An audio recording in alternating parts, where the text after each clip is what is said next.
सोचो, अगर कल से किसी को तुम्हारी ज़रूरत ही ना रहे तो क्या तुम्हें लगेगा कि तुम्हारी वैल्यू कम हो गई? थोड़ा अजीब सवाल है, लेकिन शायद यही वो सच है जिससे तुम बच रहे हो। तुम हमेशा सबके लिए अवेलेबल रहते हो। कोई प्रॉब्लम में हो तुम पहुंच जाते हो, कोई उदास हो तो तुम सुनते हो, कोई टूट रहा हो तो तुम संभालते हो। और धीरे धीरे तुमने ये मान लिया कि तुम्हारी इम्पोर्टेंस सिर्फ तब है जब किसी को तुम्हारी ज़रूरत हो। इसलिए तुम नो नहीं बोल पाते, तुम रेस्ट नहीं ले पाते, तुम खुद थक जाते हो, लेकिन फिर भी कहते हो इट्स ओके, मैं मैनेज कर लूँगा। लेकिन सच बताओ, क्या तुम वाकई मैनेज कर पा रहे हो या सिर्फ खुद को इग्नोर कर रहे हो? कभी नोटिस किया है, जब कोई तुम्हें मैसेज नहीं करता तो तुम्हें लगता है शायद किसी को मेरी ज़रूरत ही नहीं, और फिर दिल के किसी कोने से एक आवाज़ आती है, तो क्या मैं इम्पोर्टेंट ही नहीं हूँ क्या?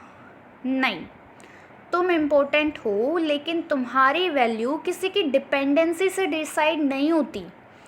तुम्हारा दिल कोई इमरजेंसी सर्विस नहीं है जो 24 घंटे ओपन रहे। तुम इंसान हो, तुम्हें भी ब्रेक चाहिए, तुम्हें भी किसी की ज़रूरत पड़ सकती है। और सुनो, जो लोग सिर्फ तब याद करते हैं जब उन्हें तुमसे कुछ चाहिए होता है, वो हमेशा तुम्हारी वैल्यू नहीं कर रहे होते। कभी कभी वो सिर्फ तुम्हारी अवेलेबिलिटी की आदत डाल लेते हैं, और आदत प्यार नहीं होती। आज एक काम करना, एक बार खुद को भी वही इम्पोर्टेंस देना जो तुम हर किसी को देते हो।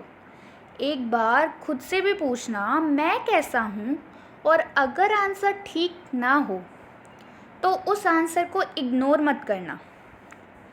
सबसे बड़ा सच ये नहीं कि लोग तुम्हें नीड करते हैं, सच ये है तुमने अपनी वैल्यू दूसरों की ज़रूरत से जोड़ दी है। और जिस दिन तुम समझ जाओगे कि तुम बिना किसी को प्रूव किए भी वैल्यूएबल हो, उस दिन तुम सिर्फ दूसरों के लिए नहीं, खुद के लिए भी जीना शुरू कर दोगे।